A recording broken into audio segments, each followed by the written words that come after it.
the best science and sci-fi films and shows of October 2025. Number 1, A House of Dynamite. This is a political thriller starring Idris Elba as the US president and Rebecca Ferguson as a senior officer in the White House Situation Room during a nuclear attack. It's really nerve-wracking to watch, particularly because the film's being marketed as if it's a fairly accurate representation of US missile defense protocols and systems. The Pentagon has denied this. The film's writer says it's perfectly accurate. You can go and decide that for yourself. It also has this cool structure where you see the same events unfolding 3 times from different perspectives, which a lot of people haven't liked, but I personally really enjoyed. Number 2, Once Upon a Time in Space. It covers this lesser known area of history. There were loads of events in this documentary that I had no idea about, such as all these nearly fatal accidents on the Russian space station Mir in the 1990s. And it's also a really personal take. You hear directly from the astronauts and from the families of astronauts like Ronald McNair, who was one of the first black astronauts. Number 3, Frankenstein. This is Guillermo del Toro's adaptation of Mary Shelley's novel. It stars Oscar Isaac as Victor Frankenstein, who wants to stitch together dead flesh and reanimate it with new life,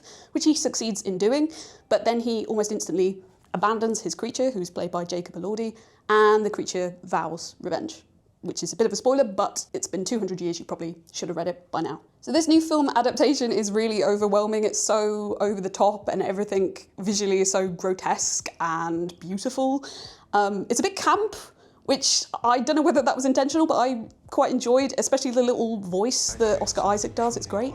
Number 4, The White House Effect. One of the most depressing documentaries I've seen in a long time, but it's really vital viewing. It's about a critical period in US history in the late 1980s when we could have taken action on climate change and we didn't. It's framed around the struggle between 2 of George H.W. Bush's political advisors, one of whom was a climate skeptic and one of whom was an environmentalist. It really made me realise that fighting climate change could have been this bipartisan issue that people of all political orientations came together to do, but because of the actions of a few people in this administration and in other administrations, that didn't happen. And it made me think about how we should address climate denial and people using climate change for political gain today, which means, for that alone, well worth a watch. And number 5, Bugonia. It stars Jesse Plemons as Teddy, who's a conspiracy theorist living in rural America with his cousin Don. Teddy is convinced that a local businesswoman called Michelle Fuller, played by Emma Stone, is part of an alien species that is killing all of Earth's bees and keeping humanity subservient. Teddy and Don kidnap Michelle, shave her head, and then cover her in this antihistamine cream